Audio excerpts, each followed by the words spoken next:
where the mind is without fear and the head is held high, where knowledge is free.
প্রিয় ছাত্রছাত্রী, আশা করি সকলে ভালোই আছো।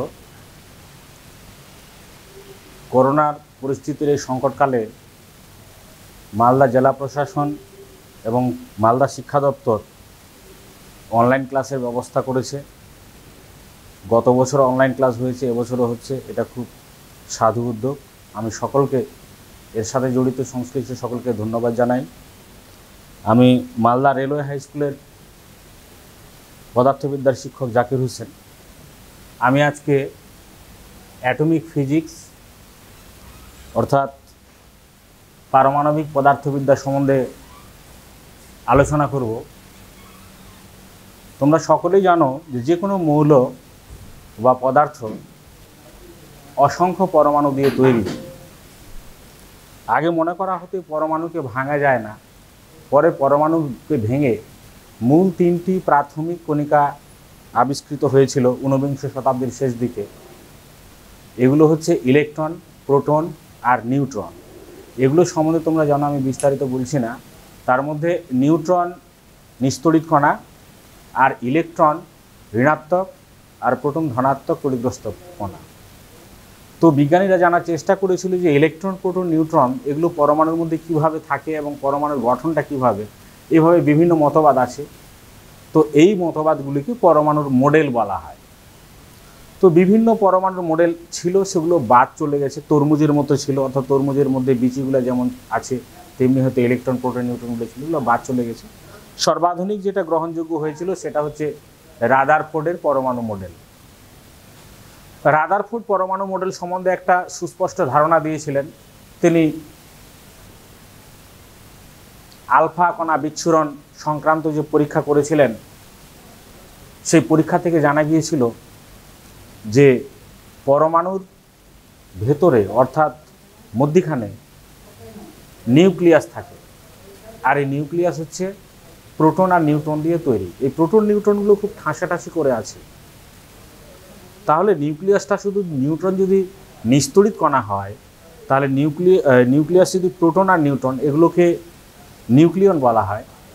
প্রোটন আর নিউট্রনকে একত্রে নিউক্লিয়ন বলে। তাহলে নিউক্লিয়ন হচ্ছে ধনাত্মক। নিউক্লিয়ন যেহেতু প্রোটন ধনাত্মক, নিউট্রন নিস্তড়িত, ফলে নিউক্লিয়াসের আধান ধনাত্মক, পজিটিভলি চার্জড নিউক্লিয়াস। এখন ইলেকট্রনগুলো কিভাবে থাকবে? ইলেকট্রনগুলো যদি বাইরে স্টেশনারি থাকে, স্থির অবস্থায় থাকে, তাহলে কুলম্বীয় আকর্ষণ বল প্রযুক্ত হবে। কারণ ইলেকট্রন ঋণাত্মক আর নিউক্লিয়াসের আধান ধনাত্মক। ঋণাত্মক আর ধনাত্মক মধ্যে কুলম্বীয় আকর্ষণ বল হবে। তোমরা কুলম্বের সূত্র অলরেডি পড়েছ। তো কুলম্বীয় আকর্ষণ বল যদি হয়, তাহলে ইলেকট্রনগুলি কি হবে? আকর্ষিত হবে নিউক্লিয়াস দ্বারা, এবং ইলেকট্রনগুলি নিউক্লিয়াসে গিয়ে পড়বে। ফলে পরমাণুর স্থায়িত্ব থাকবে না। ফলে এই আকর্ষণ বলকে উপেক্ষা করার একমাত্র উপায় হচ্ছে ছুটতে হবে ইলেকট্রনগুলিকে, অর্থাৎ ইলেকট্রনগুলিকে ঘুরতে হবে। ইলেকট্রনগুলি যদি ঘুরতে থাকে তাহলে ঘূর্ণনের জন্য যে অভিকেন্দ্র বল দরকার, সেই অভিকেন্দ্র বলটাই কুলম্বীয় আকর্ষণ বল থেকে পেয়ে যায়। ফলে স্বাভাবিকভাবে আমরা ধারণা করতে পারি যে নিউক্লিয়াসের চারিদিকে ইলেকট্রনগুলো ঘুরছে, সতত সব সময় ইলেকট্রনগুলি নিউক্লিয়াসের চারিদিকে ঘুরছে। তো ইলেকট্রনগুলি কিভাবে ঘোরে রাদারফোর্ড সেটাও বলেছে যে বিভিন্ন বৃত্তাকার কক্ষপথে ইলেকট্রনগুলো ঘোরে, বিভিন্ন কক্ষপথে ঘুরে ইলেকট্রনগুলো। ঠিক যেমন আমাদের সোলার সিস্টেম আছে, সানের চারিদিকে প্ল্যানেটগুলো ঘুরছে, তেমনি নিউক্লিয়াসের চারিদিকে ইলেকট্রনগুলো ঘুরছে। এখন ইলেকট্রনগুলো বিভিন্ন কক্ষপথে ঘোরে, সেটা তোমরা জানো। এই কক্ষপথগুলোর নাম হচ্ছে কে, এল, এম, এন, ও, পি, 1 2 3 4 5 6 কিউ। এই 7টা কক্ষপথে ঘুরতে পারে। এগুলোকে কোয়ান্টাম, এর কোয়ান্টাম হচ্ছে 1 নম্বর কক্ষপথ, এটা 2 নম্বর কক্ষপথ, 3 4 5 6 7। সর্বাধিক 7টা কক্ষপথ থাকতে পারে, কারো কারো একটা, কারো 2টা, কারো 3টা, কারো 4টা, কারো 5টা, কারো 6টা, কারো 7টা, এগুলো জানো। তো এই কক্ষপথগুলোতে ওরা থাকতে পারে। তো একটা কক্ষপথে ইলেকট্রন সংখ্যা কত থাকতে পারে সেটাও আবার আমরা জানি যে কে কক্ষপথে ইলেকট্রনের ধারণ ক্ষমতা 2n² নিয়ম অনুযায়ী হবে ম্যাক্সিমাম 2টা, এল কক্ষপথে ম্যাক্সিমাম 8টা থাকতে পারে, এম কক্ষপথে ম্যাক্সিমাম 18টা থাকতে পারে, এন কক্ষপথে থাকতে পারে ম্যাক্সিমাম 18টা, তারপরে 32টা থাকতে পারে। যাই হোক, এখানে 2n² সূত্রটা পুরোপুরি হয় না, আবার প্রিন্সিপাল আছে, সেখান থেকে এরকম থাকতে পারে। ম্যাক্সিমাম ধারণ ক্ষমতা 32 হতে পারে, এর বাইরে ধারণ ক্ষমতা হতে পারে না। তাহলে এক একটা কক্ষপথে কিন্তু একটা ইলেকট্রন থাকে না। ফলে সৌরজগতের সঙ্গে পার্থক্য আছে। যেমন সৌরজগতের একটা কক্ষপথে একটাই গ্রহ থাকে, এখানে কিন্তু একাধিক ইলেকট্রন থাকতে পারে। আর সৌরজগতে যে কণাগুলি আছে ওগুলো অনেক বড় কণা, অনেক বড়, আর এগুলা কিন্তু অতি ক্ষুদ্র কণা ইলেকট্রন। এগুলোকে অতি শক্তিশালী মাইক্রোস্কোপ দিয়েও দেখা যায় না, এগুলোকে শুধু অনুমান করা যায়, অনুধাবন করা যায়। ফলে এটা হচ্ছে পরমাণুর রাদারফোর্ডের পরমাণু মডেল। আর রাদারফোর্ডের পরমাণু মডেল থেকে আমরা অনেক কিছু জানতে পারি, এদের স্ট্রাকচার কেমন, গঠনটা কেমন, কিভাবে কটা কক্ষপথে পর্যায় সারণীতে কার কত স্থান, কোথায় কি আছে আমরা বের করতে পারি সব কিছু এখান থেকে। ফলে রাদারফোর্ডের পরমাণু মডেল মানে অনেক স্বীকৃতি পেয়েছিল। এই কারণে এটা একটা মডেল যেটা একটা গুরুত্বপূর্ণ মডেল। কিন্তু এই মডেলটার কিছু ত্রুটি দেখা যাচ্ছে। এই ত্রুটিগুলোর জন্য নতুন ভাবনা চিন্তা করতে হয়েছে। এই ত্রুটিগুলো কি? এই ত্রুটিগুলো হচ্ছে যে নিউক্লিয়াস যদি হয় পজিটিভলি চার্জড, আর এর চারিদিকে যদি ইলেকট্রনগুলো ঘুরে, এইভাবে করে ইলেকট্রনগুলো যদি ঘুরে, স্পিড অনেক বেশি ইলেকট্রনগুলোর, তো ইলেকট্রন, এগুলো ইলেকট্রন আঁকলাম গোল গোল দিয়ে, আর এটা হচ্ছে নিউক্লিয়াস প্লাস, এগুলো ইলেকট্রন, গোলগুলো ইলেকট্রন, এগুলো প্লাস, এটা কক্ষপথ বলেছে। তো ইলেকট্রনগুলো যখন নিউক্লিয়াসের চারিদিকে ঘুরপাক খাচ্ছে, ঘুরছে, তখন ক্লাসিক্যাল ইলেকট্রোডাইনামিক্স বা সনাতন যে আমাদের গতিবিদ্যা আছে, সে গতিবিদ্যা অনুযায়ী কি হয়, যে কোনো আধান যদি ত্বরান্বিত অবস্থায় থাকে তাহলে তারা সতত কি করবে, বিকিরণ করবে, শক্তির ক্ষয় করবে, এদের থেকে শক্তির বিকিরণ ঘটবে। আর শক্তির যদি এদের বিকিরণ হতে থাকে তাহলে এদের শক্তি কমে যাবে।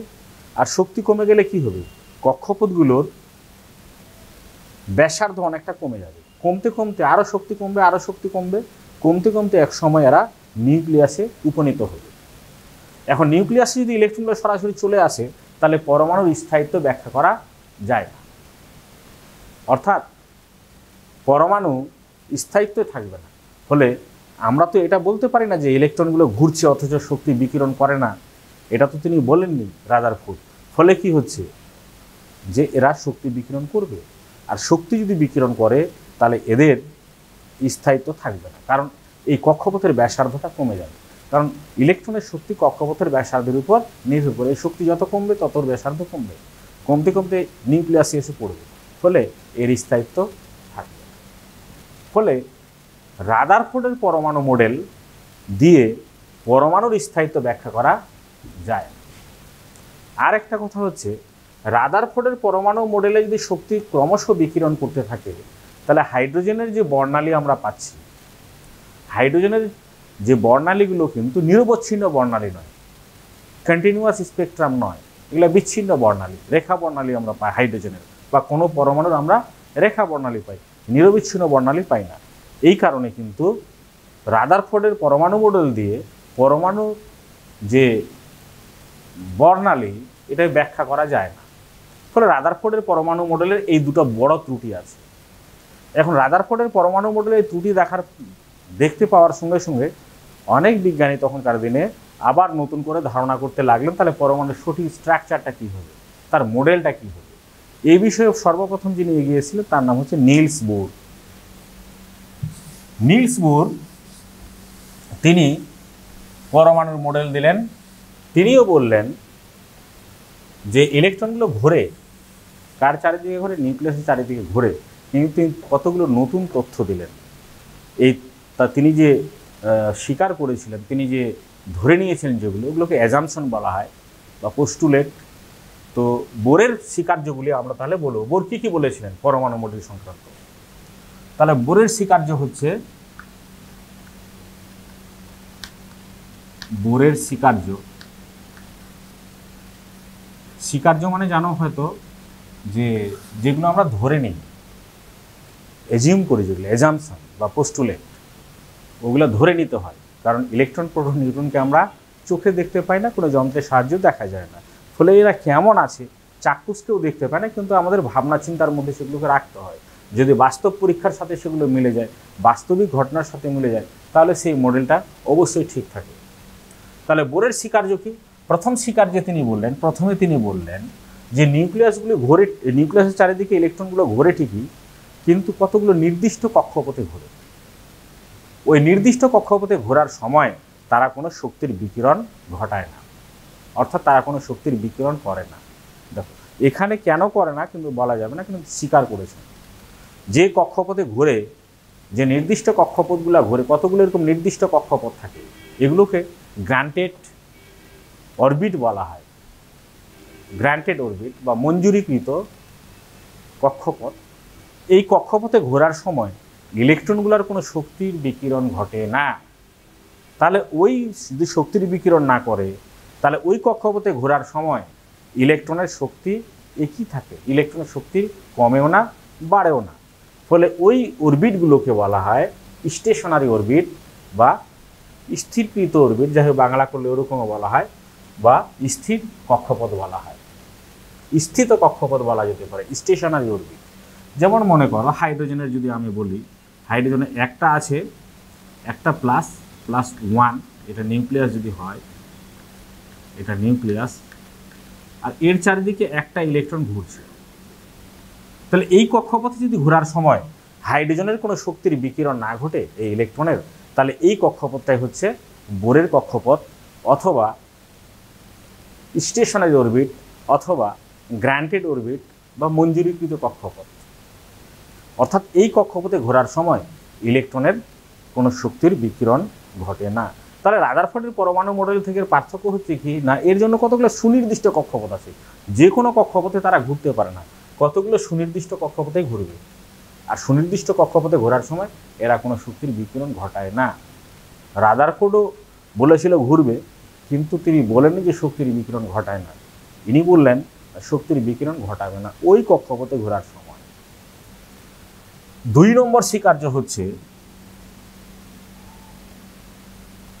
যে এই স্থির কক্ষপথগুলোর মানে কি চরিত্র হবে তিনি সেটাও বলেছেন। 2 নম্বর স্বীকার্য বলছে স্থির কক্ষপথগুলো হবে সেই সব কক্ষপথ যেই সব কক্ষপথে ঘোরার সময় ইলেকট্রনের কৌণিক ভরবেগ h/2π এর সরল গুণিতক হবে, এর সরল গুণিতক, সরল গুণিতক।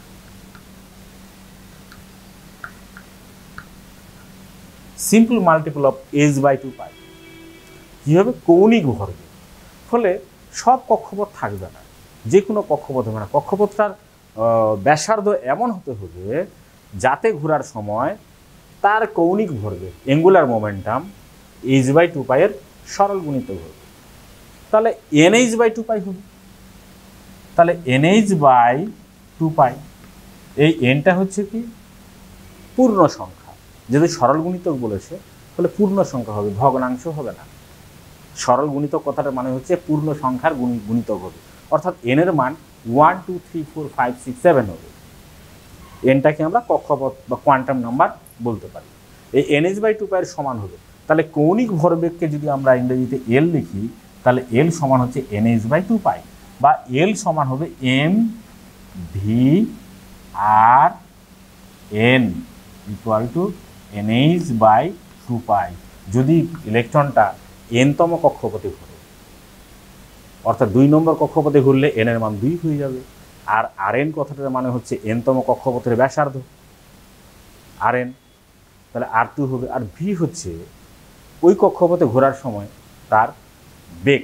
এটা কিন্তু লিনিয়ার ভেলোসিটি, লিনিয়ার স্পিড বা স্পিড বলতে পারি, বা লিনিয়ার ভেলোসিটি বলা যাবে, এম ওই ইলেকট্রনের ভর। তাহলে কৌণিক ভরবেগ হবে NH/2 পাই। এটা হচ্ছে দ্বিতীয় স্বীকার্য। যদি বলা হয় যে 3 নম্বর কক্ষপথে ঘোরার সময় ইলেকট্রনের কৌণিক ভরবেগ কত হবে, তাহলে হবে 3h/2 পাই। 4 নম্বর কক্ষপথে কত হবে 4h/2 পাই। আর 1 নম্বর কক্ষপথে কৌণিক ভরবেগ কত হবে h/2 পাই। দেখো এখানে কোয়ান্টাম মেকানিক্সে তিনি ধারণা নিয়ে এসেছেন। কোয়ান্টাম মেকানিক্স কাদের ক্ষেত্রে খাটি? পারমাণবিক কণাগুলির ক্ষেত্রে খাটি, অর্থাৎ যে কণাগুলি মাইক্রোস্কোপিক, বড় বিশাল কণা যদি হয়, এগুলো কিন্তু আবার দেখো সোলার সিস্টেমের ক্ষেত্রে খাটবে না। সোলার সিস্টেমে গ্রহদের কৌণিক ভরবেগ এরকম হবে না, কারণ ওগুলো অনেক বড় বডি, ম্যাক্রোস্কোপিক পার্টিকেল। ফলে মাইক্রোস্কোপিক পার্টিকেলের ক্ষেত্রে বোর অর্থাৎ পারমাণবিক কণার ক্ষেত্রে সঠিক ধরেছেন যে কৌণিক ভরবেগ হবে NH/2 পাই। তাহলে একটা কক্ষপথে ঘোরার সময় ইলেকট্রনের কোনো শক্তির হ্রাস বৃদ্ধি ঘটে না। তিনি 3 নম্বর কক্ষপথ বলে 3 নম্বর মানে স্বীকার্য বলেছেন। 3 নম্বর স্বীকার্য হচ্ছে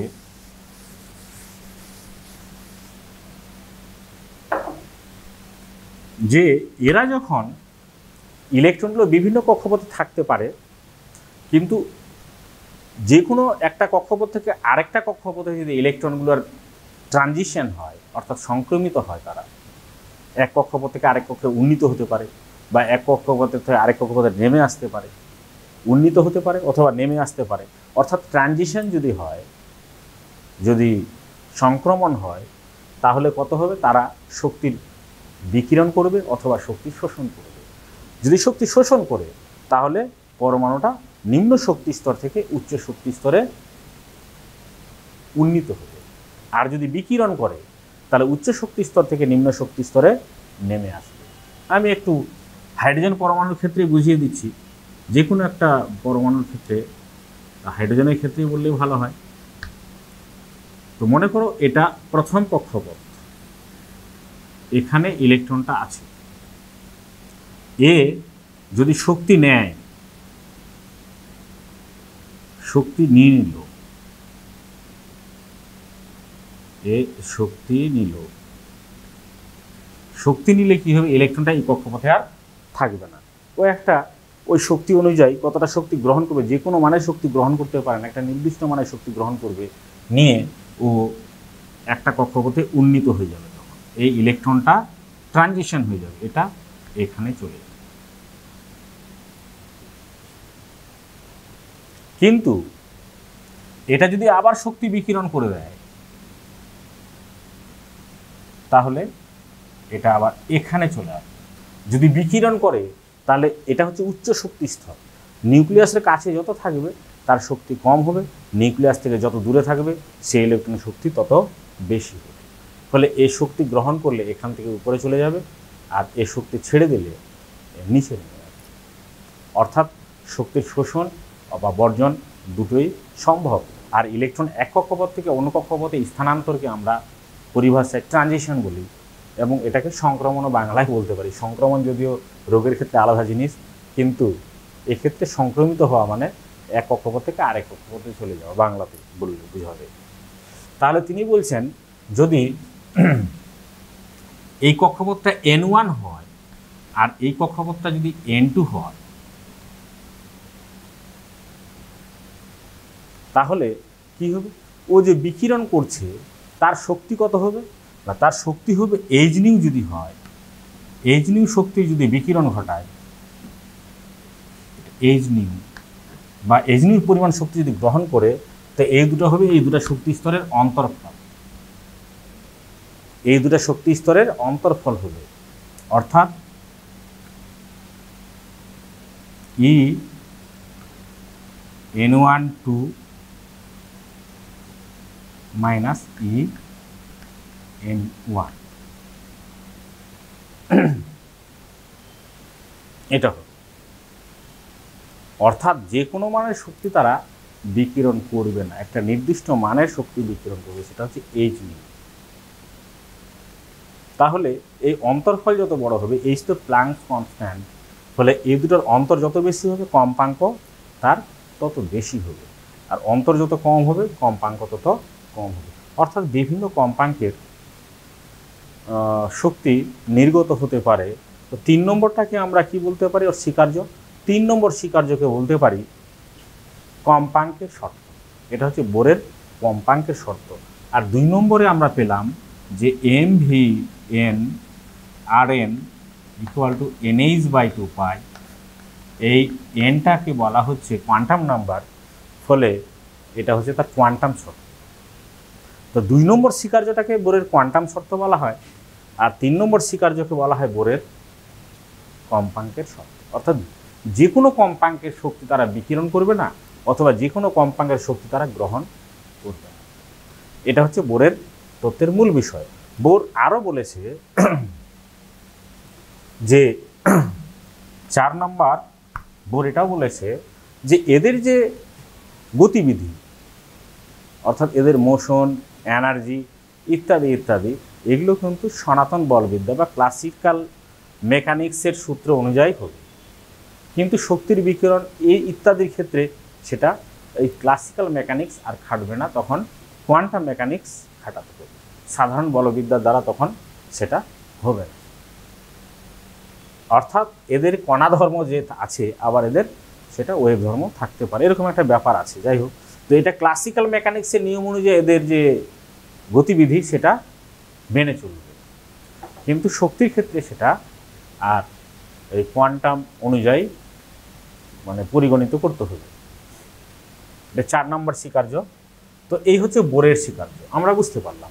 কিন্তু বোরের স্বীকার্য তাহলে প্রথম হচ্ছে তিনি কতগুলো কক্ষপথকে নির্দিষ্ট করে দিলেন, ওই কক্ষপথগুলোকে তিনি স্থির কক্ষপথ বা স্থিত কক্ষপথ বা স্টেশনারি অরবিট বা গ্রান্টেড অরবিট বা বোর অরবিট বললেন।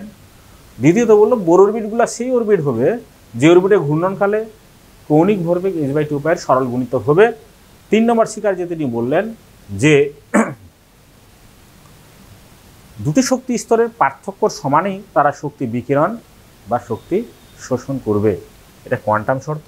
4 নম্বর বলছে তাদের গতিবিধিগুলো যে হবে সেগুলো কিন্তু কোয়ান্টাম বলবিদ্যা ক্লাসিক্যাল মেকানিক্স যে আছে সেই অনুযায়ী আমরা হিসাব করতে পারি, কিন্তু অন্যান্য কিছু কিছু ক্ষেত্রে সেটা মানবে না, সেটার ব্যতিক্রম আছে, সব ক্ষেত্রে সেটা সব কিছু মানবে না, তখন কোয়ান্টাম আমাদের ধরতে হবে। এই হচ্ছে বোরের স্বীকার্য, এবং এটাই বোরের আমরা পরমাণু মডেল বলি। বোরের পরমাণু মডেল কিন্তু খুব গুরুত্বপূর্ণ ভূমিকা পালন করেছিল তখনকার দিনে, এবং অনেকেই কিন্তু এটাকে এই কারণে বোর খুব ফেমাস হয়ে গেছিল। কিন্তু দেখো, বোরের পরমাণু মডেলেরও ত্রুটি আছে। এই ত্রুটিটা তোমরা নিজেরাই চিন্তা করলে বলতে পারবে। প্রথম ত্রুটি তো বুঝে যাচ্ছে, এরা কেন শক্তি বিকিরণ করে না সেই সম্বন্ধে বোর কিছু বলেননি, কোনো কারণ দেখাতে পারেনি।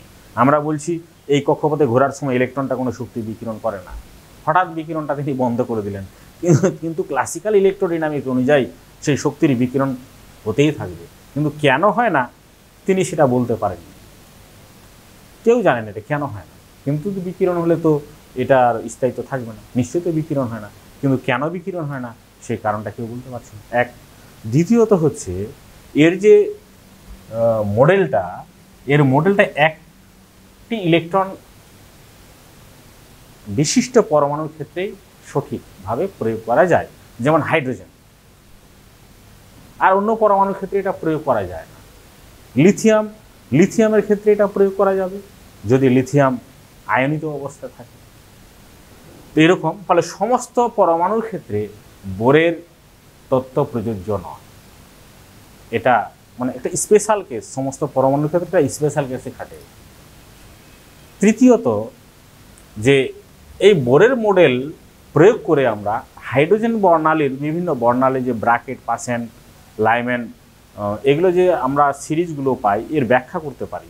কিন্তু এক একটা সিরিজ আবার অনেকগুলো সূক্ষ্ম সূক্ষ্ম বর্ণালী দিয়ে তৈরি, যেটাকে ফাইন স্ট্রাকচার বলা হয়। সেই স্ট্রাকচারের গঠন কিন্তু বোরের মডেল দিয়ে আমরা ব্যাখ্যা করতে পারি না। ফলে বোরের মডেলেরও কিছুটা অসঙ্গতি আছে। তার আরেকবার বলছি, বোরের মডেলের অসঙ্গতিগুলো কী কী?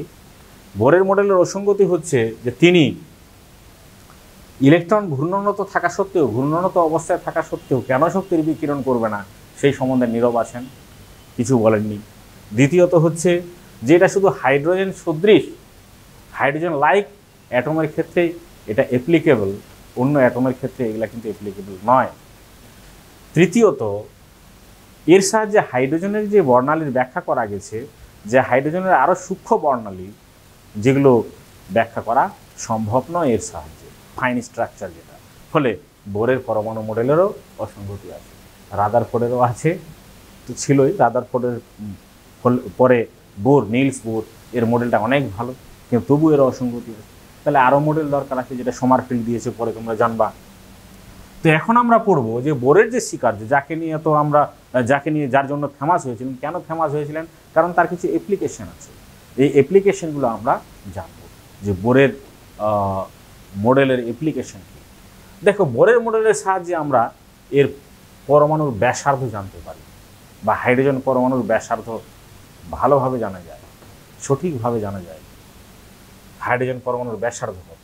তাহলে আমরা পরমাণুর ব্যাসার্ধ নির্ণয় করছি বোরের তত্ত্বের সাহায্যে।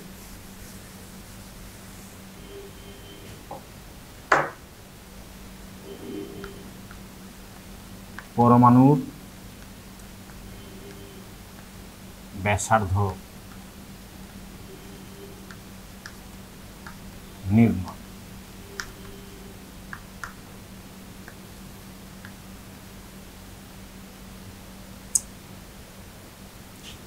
দেখো, আমরা এটা যদি জেড কাকে বলে সেটা জানো মনে হয়। জেড হচ্ছে পারমাণবিক সংখ্যা, অ্যাটমিক নাম্বার। জেড অর্থাৎ কোনো নিউক্লিয়াসে, কোনো পরমাণু নিউক্লিয়াসে যতগুলো প্রোটন থাকে সেই সংখ্যাকে বলা হয় পারমাণবিক সংখ্যা।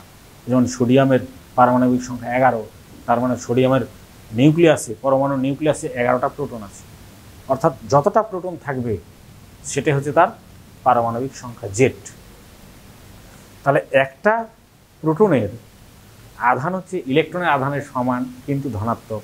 তাহলে জেড সংখ্যক যদি থাকে, তাহলে মোট আধান কত হবে? Z E. ই হচ্ছে ইলেকট্রনিক চার্জ। তাহলে নিউক্লিয়াসের মোট আধান জেড ই। ধরলাম ওর নিউক্লিয়াসে জেড সংখ্যক প্রোটন আছে। আর যেহেতু পরমাণুটা হাইড্রোজেন সদৃশ, এটা নিউক্লিয়াস প্লাস জেড ই হলো। যেহেতু হাইড্রোজেন সদৃশ, ফলে বাইরের কক্ষপথে মনে করে একটা ইলেকট্রন আছে, এর আধান ই, এবং এদের পরমাণু ব্যাসার্ধ হচ্ছে মনে করো আর এন। এটা এনতম কক্ষপথ মনে করো আর এন। তাহলে এদের মধ্যে কুলম্বীয় আকর্ষণ বল কত হবে? কারণ আকর্ষণ হবে এটা প্লাস, এটা মাইনাস, আকর্ষণ অবশ্যই হবে। তাহলে কুলম্বীয় আকর্ষণ বল এফ কত হবে?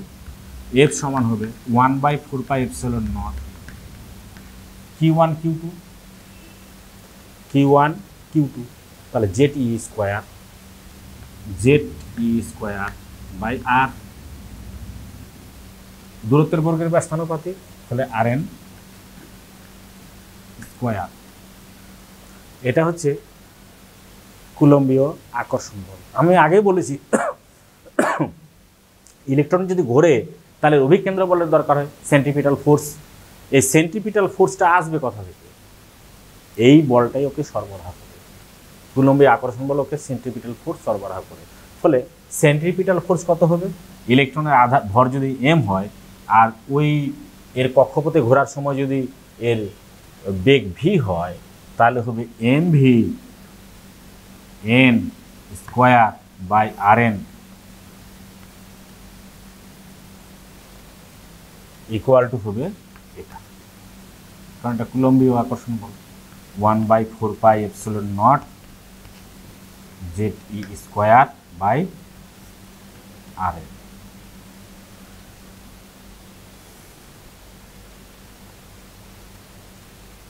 স্কোয়ার আর এন স্কোয়ার।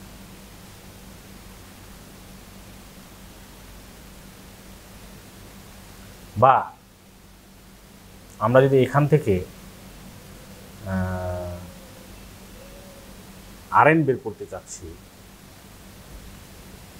তাহলে আর এন যদি বের করি, তো এখানে আরেকটা জিনিস লাগাবো, দেখো যে দ্বিতীয় স্বীকার্যটা লাগাবো।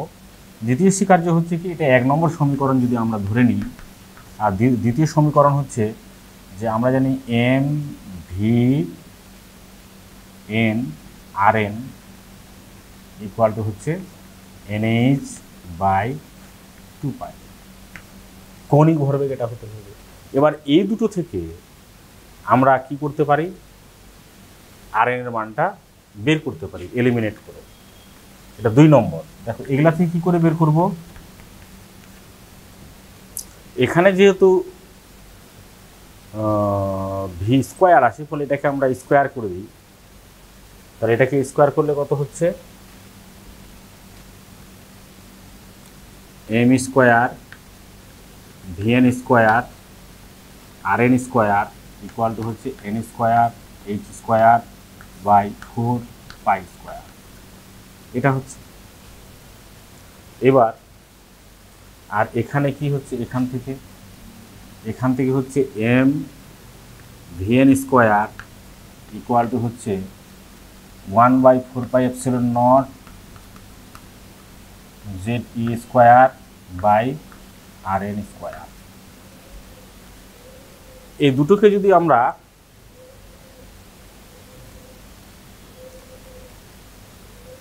মানে এটাকে এটা দিয়ে ডিভাইড করি, তাহলে কত থাকছে এখানে,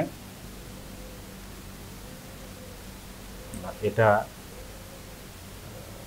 ভি স্কোয়ার, আর এখান থেকে পাচ্ছি M V square by N এই আর এন, কারণ আর এন কেটে গেছে, তাহলে এখানে আর এন পাচ্ছি। এবার এটাকে যদি ডিভাইড করে দিই, তাহলে এখানে কত থাকছে, এম আর এন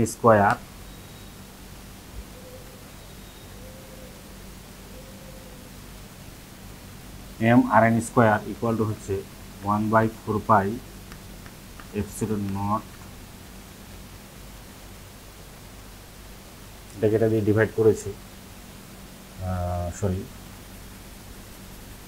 এটাকে এটা দিয়ে ডিভাইড করে ফেললাম এম আর এন স্কোয়ার, এটাকে এটা দিয়ে ডিভাইড করব, ফলে হচ্ছে N square H square by 4 pi square, এটা ডিভাইড, তার মানে হবে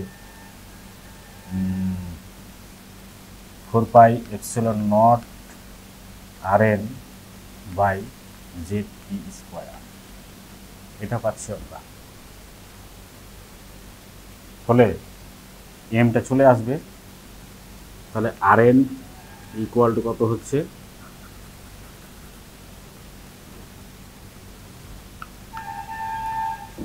এন স্কোয়ার, এই যে এপসিলন 4 পাই কেটে যাচ্ছে, epsilon naught n square H square, আর নিচে হচ্ছে পাই এম জেড ই স্কোয়ার। এটা আমরা আর এন পাচ্ছি। এলিমিনেট করলাম ভাগ করে, কোনো ব্যাপার না, বুঝতে পারছি। এটাকে এটা দিয়ে ভাগ করলাম, এটাকে যদি 3 নম্বর বলি, 2 থেকে 3 পাচ্ছি, এটা 4, 3/4 করলাম, 4 করে এটা আসলো। তা আমরা দেখতে পাচ্ছি এখান থেকে যে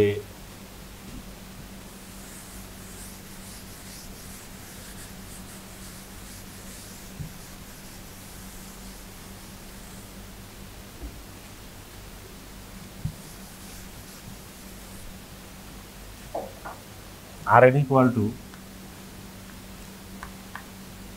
epsilon naught n square H square by pi m z square. হাইড্রোজেনের ক্ষেত্রে জেটের মান 1 for hydrogen, for H atom z equal to 1। তাহলে আর এন ইকুয়াল টু হচ্ছে epsilon naught n square H square by pi m e square. এগুলো তো constant, epsilon h pi m e এগুলো সব কনস্ট্যান্ট। তাহলে এখান থেকে সবচেয়ে বড় ব্যাপার যেটা হচ্ছে যে r n proportional to n square, অর্থাৎ কোয়ান্টাম সংখ্যা যত বাড়বে আর এনটা তার বর্গহারে বেড়ে যাবে, তাই না? এখন এগুলোর মান যদি আমরা বসাই তাহলে আমরা পাবো r N equal to 0.53 n square. এগুলোর মানটা বসালে পাবো অ্যাংস্ট্রম। এখন এন এর মান যদি 1 হয়, এন এর মান যদি 1 হয় তাহলে প্রথম কক্ষপথ যেটা সেটাকে আমরা বোর কক্ষপথ বলি, প্রথম বোর কক্ষপথ, ফার্স্ট বোর অরবিট বা গ্রাউন্ড অরবিট বলতে পারি, গ্রাউন্ড লেভেল। তাহলে এন এর মান যদি 1 হয়, এন ইকুয়াল টু 1 যদি হয় ফর ফার্স্ট বোর অরবিট,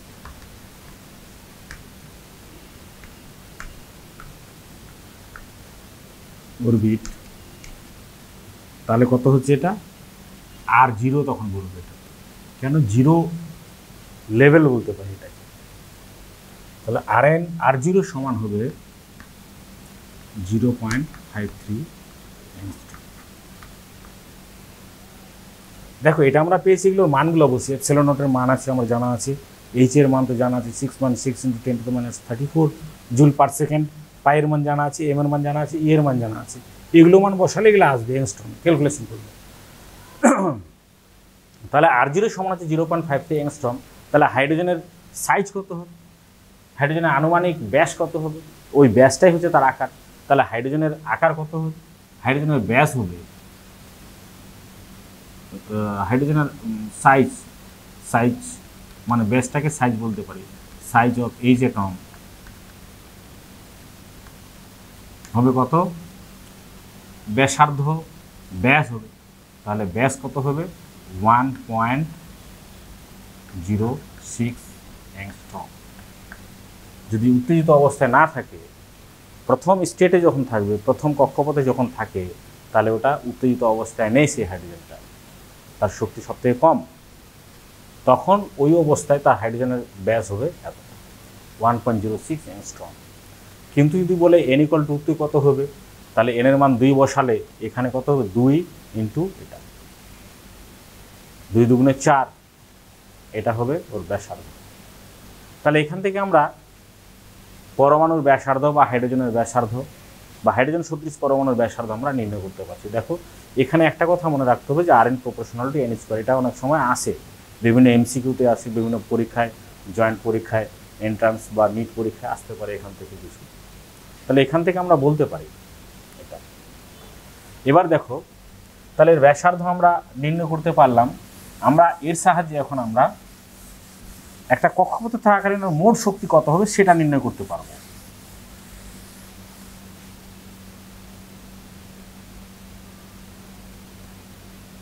মোট শক্তি কত হবে? দেখ এটা মিশালাম না, আর আমি মোট শক্তি কত হবে দেখো। এর শক্তি কত হয় যে কাইনেটিক এনার্জি, গতি শক্তি হবে half mv square, mvn square. তো আমরা এই যে পড়েছিলাম যে half mv square by R n, centripetal force সমান কি করেছিলাম? 1/4πε0 z e square by R n. তাহলে এই মানটা আমরা বসিয়ে যদি mvn স্কোয়ার মানটা যদি বসাই তাহলে আমরা পাবো হাফ, আর ওখানে পেয়েছিলাম 1/4πε0 z E square by R n, এটা পাবো কাইনেটিক এনার্জি। আর ওই এনতম কক্ষপথে ঘোরার সময় ওর পোটেনশিয়াল এনার্জি হবে, পোটেনশিয়াল এনার্জি ঋণাত্মক হবে 1/4πε0 ZE² এটা হচ্ছে তার পোটেনশিয়াল এনার্জি।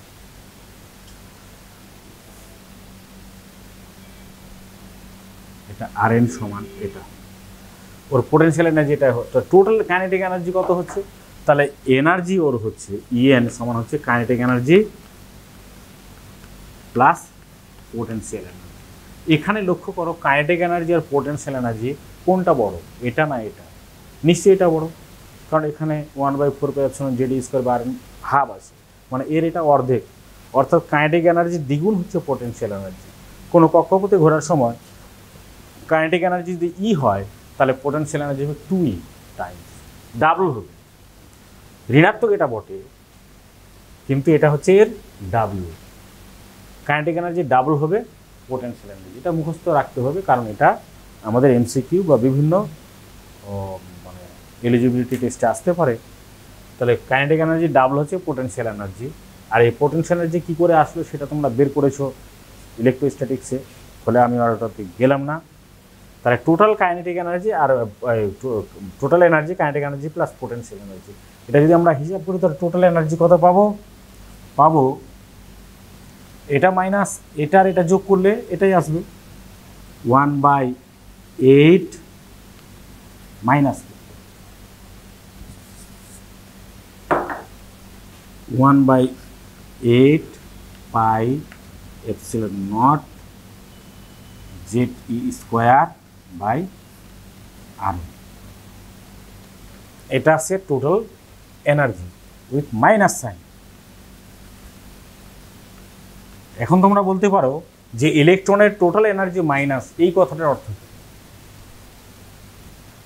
অবশ্যই ইলেকট্রনের টোটাল এনার্জি মাইনাস, এটার একটা সিগনিফিক্যান্ট মিনিং আছে। এর অর্থ হচ্ছে যে এর শক্তি কিন্তু নেগেটিভ, অর্থাৎ এটা বাউন্ড স্টেটে আছে, এটা নিউক্লিয়াসের আকর্ষণে আবদ্ধ আছে। এটাকে এত পরিমাণ যদি শক্তি আমরা দিতে পারি তাহলে এই ইলেকট্রনটা কি হবে, নিউক্লিয়াসের আকর্ষণ বল উপেক্ষা করে বাইরে চলে যাবে, অর্থাৎ ইলেকট্রনটা চলে যাবে। আর ইলেকট্রন চলে গেলে কি হবে, সেটা আয়নিত হয়ে পড়বে। অর্থাৎ এত পরিমাণ শক্তি দিলে ওই পরমাণুটা আয়নিত হয়ে যাবে, অর্থাৎ ইলেকট্রনটা নিউক্লিয়াসকে ছেড়ে চলে যাবে, তখন আয়নিত চলে আসবে। ফলে এটাকে আমরা এই শক্তিটাকে আমরা আয়োনাইজেশন এনার্জি বলতে পারি অফ দ্যাট অ্যাটম, ওই অ্যাটমটার আয়োনাইজেশন এনার্জি। আর নেগেটিভটার কথা মনে হচ্ছে এতটা যদি পজিটিভ হতো তাহলে তো শক্তি অনেক বেশি হতো, ও তো ছেড়ে চলে যেত। নেগেটিভ আছে, নেগেটিভ কথার মানে হচ্ছে যে ওটা আবদ্ধ অবস্থায় আছে, বাউন্ড স্টেটে আছে ওর সাথে। এখন দেখো Rn এর ভ্যালুটা যদি এখানে আমরা পুট করে দিই এই জায়গাটাতে, তাহলে কি আসছে, En কত আসছে দেখো, যে Rn ওখানে আছে, যদি পুট করি তাহলে En ইকুয়াল টু আসবে -ZE²/8πε0, আর এটা ইনটু হবে, এটা নিচে আছে যেহেতু Rn এর মানটা বসাবো, তাহলে এটা πm এটা উপরে চলে যাবে, πme²/ε0 n²h², এইটা আছে, কিন্তু এটা উইথ মাইনাস সাইন। তাহলে হচ্ছে -πm ZE⁴, সরি পাই তো পাই কাটে যাবে, পাই কাটে যাবে, পাই থাকবে না। তাহলে mZe² mZe⁴/8ε² h²n², এটা হচ্ছে ইলেকট্রনের মোট শক্তি। এখন দেখো এখান থেকে আমরা একটা জিনিস জানতে পারছি,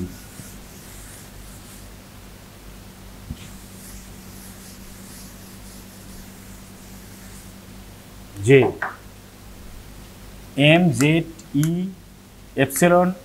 এগুলো সব কনস্ট্যান্ট, তাহলে এর প্রপোর্শনাল টু 1/n², অর্থাৎ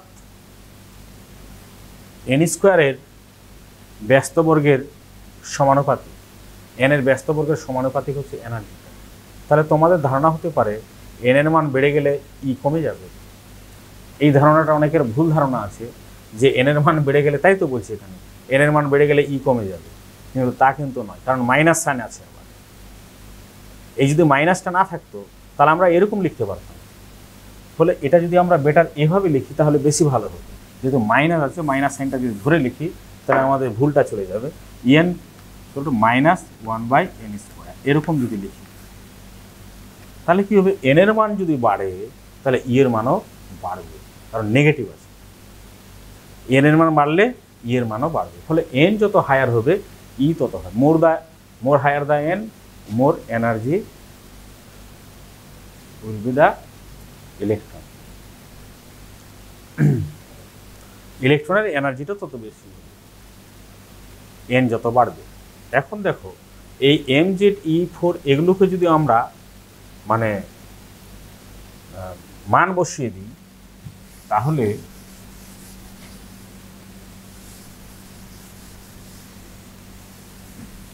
আমরা এন সমান কত পাবো? ফর হাইড্রোজেন, ফর এইচ অ্যাটমের ক্ষেত্রে জেটের মান কত হচ্ছে? জেটের মান 1। ফলে কি হচ্ছে, ফলে ইএন কত হবে?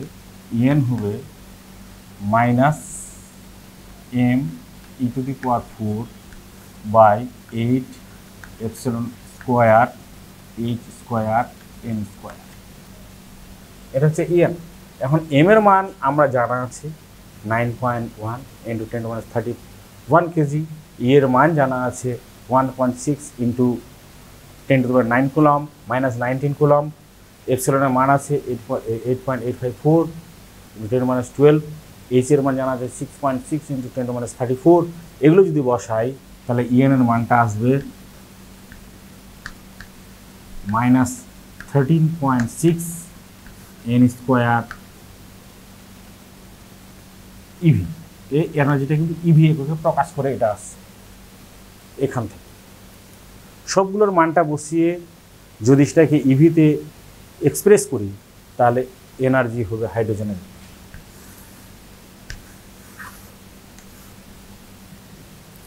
এখন দেখো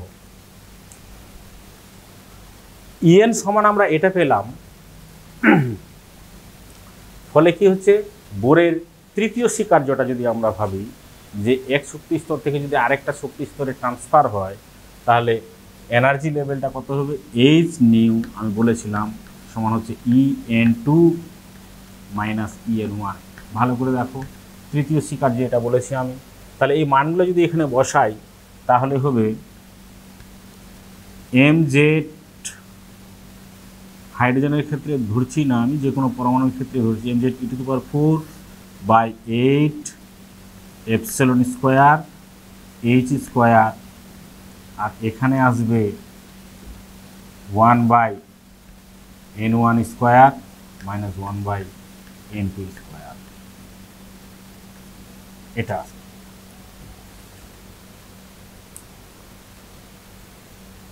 এখন নিউ ইকুয়াল টু c/λ হয়, নিউ ইকুয়াল টু c/λ, তাহলে আমরা 1/λ সমান কত লিখতে পারি? দেখো 1/λ যদি তরঙ্গ দৈর্ঘ্যটা বলি ল্যামডা, তাহলে 1/λ সমান হচ্ছে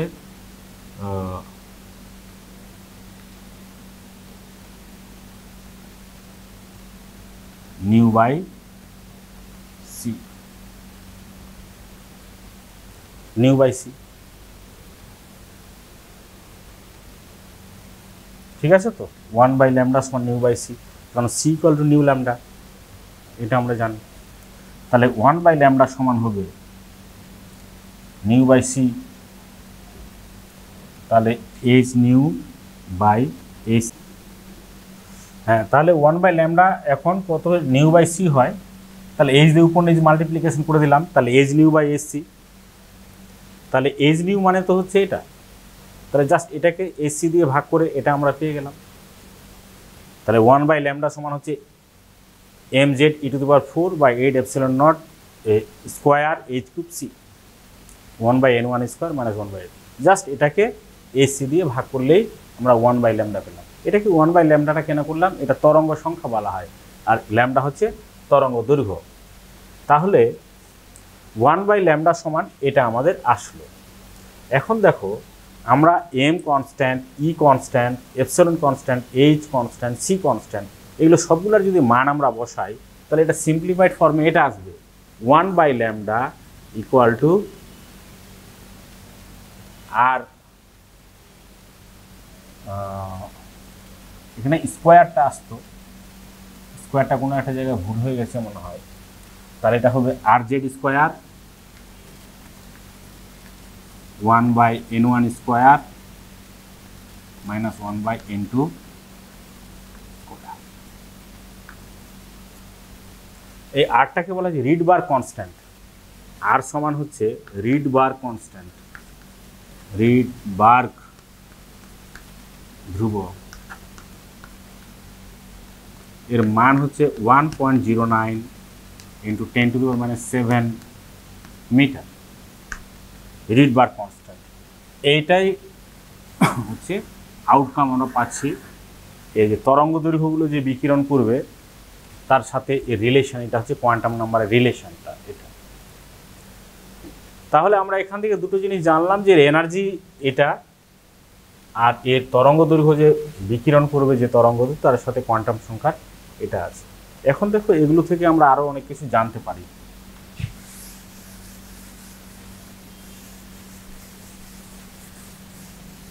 হাইড্রোজেনের ক্ষেত্রে জেটের মান 1 হয়ে যাবে। হাইড্রোজেনের ক্ষেত্রে যদি জেটের মান 1 হয় তাহলে দেখো এই n1 n2 মানের উপর এরা বিভিন্ন রকমের তরঙ্গ দৈর্ঘ্য নিঃসরণ করবে। ওর যে বর্ণালীটা হাইড্রোজেনকে যদি আমরা উত্তপ্ত করি তাহলে এরা এনার্জি শোষণ করবে, এনার্জি শোষণ করে উত্তেজিত স্তরে চলে যাবে তখন ইলেকট্রনটা। দেখো হাইড্রোজেনের ইলেকট্রনটা যখন সর্বনিম্ন কক্ষপথে থাকবে, ওর শক্তি যখন সবথেকে কম থাকবে, তখন সেটাকে ভৌম স্তর বলা হয় বা গ্রাউন্ড স্টেট বলা হয়, ভৌম স্তর বা জিরো লেভেল বলা হয় বা ফার্স্ট বোর অরবিট বলা হয়। সেই অরবিটে থাকার কারণে যদি ইলেকট্রন শক্তি শোষণ করে তাহলে উত্তেজিত অবস্থায় চলে যাবে, n = 2, n = 3, n = 4 এইসব জায়গায় চলে যাবে। ফলে এগুলোর যদি আমরা করি, এনার্জি লেভেলগুলো ড্র করি, তাহলে বিভিন্ন এনার্জি লেভেলটা হাইড্রোজেনের পাবো। আর এখান থেকে যদি আমরা এটাও ড্র করি যে n1 = যদি 1 বলি আমরা, অর্থাৎ ইলেকট্রনটা মনে করো যে ভৌম স্তরে ছিল ফর এইচ অ্যাটম, এইচ অ্যাটমের ক্ষেত্রে যদি n1 = 1 আর n2 = 2, 3, 4, 5 এটসেট্রা যদি হয়, অর্থাৎ 2 নম্বর, 3 নম্বর, 4 নম্বর, 5 নম্বর যে কোনো কক্ষপথ থেকে ইলেকট্রনগুলো এসে যদি ভৌম স্তরে আপতিত হয় তাহলে সেখান থেকে একটা সিরিজ বের হবে, তরঙ্গ দৈর্ঘ্য, বিভিন্ন সিরিজের তরঙ্গ দৈর্ঘ্য বের হবে। সেটাকে তখন বলা হচ্ছে লাইম্যান সিরিজ। লাইম্যান সিরিজ তখন শুরু হবে। তা লাইম্যান সিরিজের ক্ষেত্রে কত হবে? 1/λ = R1 - 1/2 স্কোয়ার। 2, 3, 4 এগুলা হতে পারে। তো এটা যদি 1/2 স্কোয়ার ধরা যায় তাহলে 1/λ, সরি এটা 2 স্কোয়ার হবে না, এটা n স্কোয়ার হবে। আর এই n2 এর মানটা তখন 2, 3, 4, এখানে 2 যদি বসাই, 3 বসাই, বিভিন্ন রকমের সিরিজ বের হবে। তখন যে সিরিজটা বের হচ্ছে তখন এটা হচ্ছে লাইম্যান সিরিজ। তেমনি যদি n1 = 2 ভাবি আর n2 = যদি 3, 4, 5, 6 এগুলো যদি ভাবি তো লাইম্যানের পরে ব্র্যাকেট হবে, তারপরে লাইম্যান ব্র্যাকেট পাসেন, লাইম্যান বামার ব্র্যাকেট পাসেন, এগুলা ফুন্ট, এগুলা সিরিজ সব বের হবে। তো এইভাবে করে আমরা এগুলা বের করতে পারি। এখন দেখো বলে কি হচ্ছে, হাইড্রোজেনের রেখা বর্ণালী সৃষ্টির কারণগুলো তাহলে এখান থেকে ব্যাখ্যা করা গেল। ওর লাইম্যান শ্রেণীর রেখা কেন বেরোতো, বামারের কেন বেরোতো, পাসেনের কেন বেরোতো, ব্র্যাকেটের কেন বেরোতো, ফান্ডের কেন বেরোতো, এগুলা কিন্তু আমরা ব্যাখ্যা করতে পারছি এখান থেকে স্পষ্ট। ফলে বোরের মডেল থেকে আমরা হাইড্রোজেনের রেখা বর্ণালী ব্যাখ্যা করা যাচ্ছে। ধরো লাইম্যান যে বর্ণালী, লাইম্যান সিরিজ যেটা, এই লাইম্যান সিরিজটা কিন্তু আবার দেখো অনেকগুলো সূক্ষ্ম সূক্ষ্ম বর্ণালী দিয়ে তৈরি আছে, এটাকে ফাইন স্ট্রাকচার বলা হয়। তো এই ফাইন স্ট্রাকচারটা কেন হচ্ছে সেটা কিন্তু বোরের তত্ত্ব থেকে আমরা ব্যাখ্যা করতে পারি না, কিন্তু লাইম্যান সিরিজটাকে আমরা বোরের তত্ত্ব থেকে ব্যাখ্যা করতে পারছি। তোমাদের একটা কথা বলে দিই, লাইম্যান, বামার, পাসেন, ব্রাকেট, ফান্ড যে সিরিজগুলো আছে তার মধ্যে বামার শ্রেণীটাই শুধুমাত্র দৃশ্যমান শ্রেণী, বাদ বাকি শ্রেণীগুলো কিন্তু আমরা চোখে দেখতে পাই না, এগুলো অদৃশ্য শ্রেণী, এগুলা শুধু আমরা এর বর্ণালীগুলো পেতে পারি। এইবার দেখো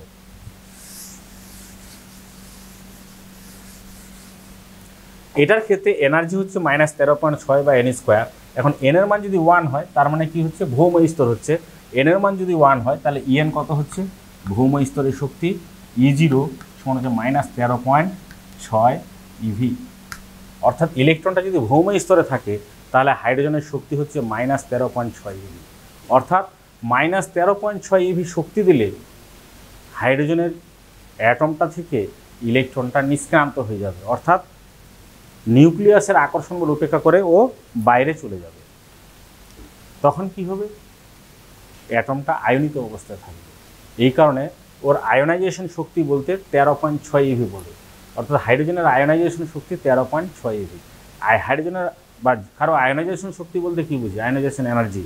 কোনো পরমাণু ইলেকট্রনটি যদি ভৌম স্তরে থাকে আর ভৌম স্তর থেকে নিউক্লিয়াসের আকর্ষণ বল উপেক্ষা করে তাকে আয়নে পরিণত করতে গেলে যে শক্তির প্রয়োজন হয় তাকে আয়োনাইজেশন শক্তি বলা হয়, আর যে বিভব দিতে হয় তাকে আয়োনাইজেশন বিভব বলে। তাহলে হাইড্রোজেনের আয়োনাইজেশন বিভব কত হবে, 13.6 ভোল্ট। কারণ 13.6 ভোল্ট যদি আমরা দিই এনার্জি বিভব, তাহলে কি হবে, হাইড্রোজেনের ভৌম স্তরে থাকা ইলেকট্রনটা নিউক্লিয়াসের বলকে উপেক্ষা করে চলে যাবে। তাহলে হাইড্রোজেনের আয়োনাইজেশন বিভব বা ionization potential IP equal to হচ্ছে 13.6 ভোল্ট, আর আয়োনাইজেশন এনার্জি হবে 13.6 ইভি ইলেকট্রন ভোল্ট। একটা কথা মনে রাখবে যে এই যদি এর যে এনার্জি লেভেলগুলো যদি আমরা ড্র করি, তো এনার্জি লেভেলগুলো দেখবে যে এনের মান যত বাড়বে তো দুটো এনার্জি লেভেলগুলো তখন আরও ঘন সন্নিবিষ্ট অবস্থায় থাকবে। এই যে আমরা যদি ড্র করি, এদিকটা EN আর এদিকটা না, এদিকটা EN,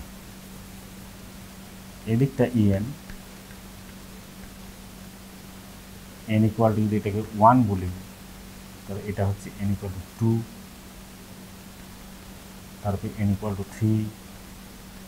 মানটা যত বাড়বে তোমরা হিসাব করে দেখবে এই ডিফারেন্সটা তত কমে যাবে, ঘন ঘন হবে। তারপরে যদি অনেক বেশি হয়ে যায় তখন এটা কন্টিনিউয়াস হয়ে যাবে। এখান থেকে ব্যান্ড থিওরি আমরা জানতে পারি, এটা কন্টিনিউয়াস না, যোজক ইলেকট্রনগুলোর জন্য কন্টিনিউয়াস লেভেলটা পাবো এরকম। আর এগুলা যত উপরে উঠবে তত এগুলা ঘন হয়ে যাবে। এই গ্যাপটা যত আছে তার থেকে এই গ্যাপটা কম আছে, তারপরে এই গ্যাপটা কম, তারপরে এই গ্যাপটা কম, আরও এরকম গ্যাপটা আছে, গেপিংটা। অর্থাৎ এনের মান যত বাড়বে দুটি এনার্জি লেভেলের মধ্যে ব্যবধানটা তত কমে যাবে। আর এনের মান বাড়ার ফলে শক্তিরও মান কিন্তু বাড়ে, কারণ এনার্জি নেগেটিভ আছে। এনের মান যদি ইনফিনিটি হয় তো এনার্জি শূন্য হয়ে যাবে, অর্থাৎ ইলেকট্রন এনার্জি শূন্য। তারও যদি বেশি এনার্জি দিই তখন কি হবে, ওর আইপির থেকে যদি, এটা তো এর হচ্ছে আইএ, এর থেকে যদি বেশি শক্তি দিই কী হবে, ওটা তো আয়নিত হবেই ইলেকট্রন, এই অ্যাটমটা, তারপরে ইলেকট্রনটা একটা শক্তি নিয়ে চলতে থাকবে। ওই অতিরিক্ত শক্তিটা, ধরো এখানে আমরা 15 ইভি দিলাম, তাহলে 13.6 ইভি তো নিউক্লিয়াসের বাধা অতিক্রম করতে ব্যয় হলো।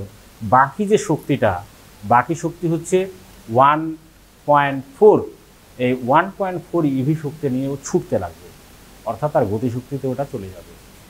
অর্থাৎ আমরা বুঝতে পারলাম যে হাইড্রোজেন পরমাণুর আকার কত হবে, এখান থেকে হাইড্রোজেন পরমাণুর ব্যাসার্ধ কত হবে, হাইড্রোজেন পরমাণুর শক্তি কী হবে, হাইড্রোজেন পরমাণুর আয়োনাইজেশন শক্তি কত হতে পারে, তার এনার্জি লেভেলগুলো কেমন আছে, এবং সেখান থেকে যে বর্ণালীর নিঃসরণ ঘটছে সেই বর্ণালীগুলো কেন হচ্ছে তার কারণ আমরা ব্যাখ্যা করতে পারলাম।